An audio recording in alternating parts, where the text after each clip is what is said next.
Sectoral fund thematic ஃபண்ட்லாம் ஒரு எளிய மனிதர்கள் ஒரு ரீட்டைல் இன்வெஸ்டர்ஸ் போகவே கூடாத ஒரு ப்ராடக்ட். போகக்கூடாத ப்ராடக்ட். இன்வெஸ்டே பண்ணக்கூடாது. நீங்கள் செக்ட்ரல் ஃபண்டு திமேட்டிக் ஃபண்டு பண்ணாதீங்க. ஒரு எளிய மக்கள் என்ன நம்ம வீடியோவை பார்க்குறவங்கலாம் எளிய மக்கள். அவங்களுக்கு வந்து நம்ம சரியாக சொல்லணும். ஏன்னா தவறுதலாக அவங்க புரிஞ்சுக்கக்கூடாது. இவங்க இந்த செக்ட்ரல் ஃபண்ட் திமேட்டிக் ஃபண்டு போகக்கூடாது. ஏன்னா இதில் ஹை ரிஸ்க்கு அண்ட் ஹை ரிஸ்க்குன்னா என்ன நினச்சிட்டு இருக்காங்கன்னா நிறைய ரிட்டர்ன்ஸ் வரும்னு நினச்சிட்டு இருக்காங்க. ஆக்சுவலாக அது ராங்.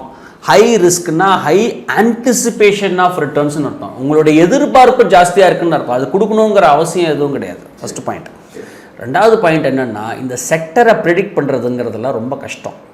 ரொம்ப ரொம்ப கஷ்டம். அது ஒரு எளிய மனிதராக பண்ணவே முடியாத ஒரு. இப்போது ஐடி வாங்கலாமா வேணாம்? இன்னைக்கு 2 நாளாக ஐடி ஸ்டாக் டவுன் ஆயிருக்கு. வாங்கலாமா வேணாமா நீங்கள் சொல்லுங்கள். தெரியாது. நம்ம ஒரு எளிய மனிதரால் ப்ரெடிக்ட் பண்ண முடியாதது என்னன்னா, இந்த ஐடி கீழே போகுமா மேலே போகுமா, பேங்கிங் மேலே போகுமா கீழே போகுமா, நாளைக்கு சூரியன் உதிக்குமா உதிக்காதா, இதெல்லாம் வேணாம். நம்ம எதையுமே ப்ரெடிக்ட் பண்ண வேணாம். ப்ரிப்பேர்டாக இருக்கணும்.